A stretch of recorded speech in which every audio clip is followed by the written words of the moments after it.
Merci infiniment, Monsieur le Président. Merci, Madame la Commissaire, d'être présente. On se sent un peu moins seul et ça réchauffe un peu l'âme en ce matin. Je tiens en premier lieu à remercier, puisqu'ils sont là, les représentants de la commission AFCO, tous ceux qui ont travaillé avec moi et notamment Monsieur Jauregui qui a non seulement travaillé dans le cadre de ce rapport, mais a également travaillé dans le cadre de son rapport, puisque ce rapport sur l'intégration différenciée se situe dans la suite de la proposition de la Commission. Vous savez, les fameux 5 scénarios que le président Juncker était venu présenter ici.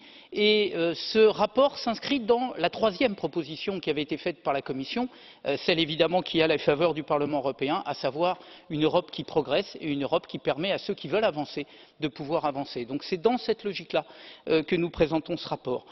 Nous sommes dans un moment, et je n'ai pas besoin d'insister sur cette question-là, nous sommes dans un moment très particulier pour l'Union européenne. Il y a le Brexit, il y a la difficulté de se faire entendre par les citoyens, mais il y a surtout le danger de rentrer dans une Europe à plusieurs vitesses, c'est-à-dire une Europe de première classe pour certains, une Europe de deuxième, voire de troisième classe pour d'autres. Donc il faut qu'on arrive à garder notre unité, c'est tout le défi que nous essayons de relever ensemble.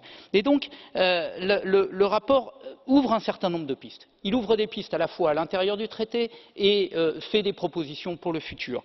À l'intérieur du traité, nous insistons et le Parlement insiste vraiment très fortement pour que l'on mette en œuvre et qu'on utilise les clauses passerelles pour sortir de cette logique de l'unanimité qui bloque les décisions. Nous souhaitons également la fin des opt-out.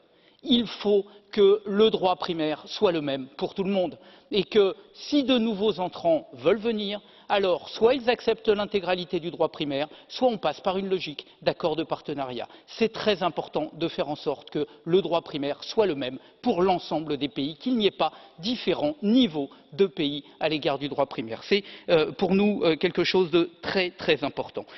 Nous souhaitons également que l'Union européenne puisse mettre très clairement ce socle des valeurs et des droits fondamentaux en vigueur et que nous n'ayons pas la capacité, dans une Europe différenciée, de reculer sur ces droits fondamentaux. En dehors de ça, et je terminerai là-dessus, évidemment sur les évolutions que nous pouvons avoir, nous souhaitons vraiment que nous mettions en place au sein de l'Union européenne un pilier des droits à la fois sociaux, à la fois environnementaux, à la fois économiques, et qui permettrait de faire en sorte que cette Union européenne ait un véritable socle et qu'elle puisse avancer sur ces conditions-là. Voilà, c'est globalement les orientations que nous souhaitons.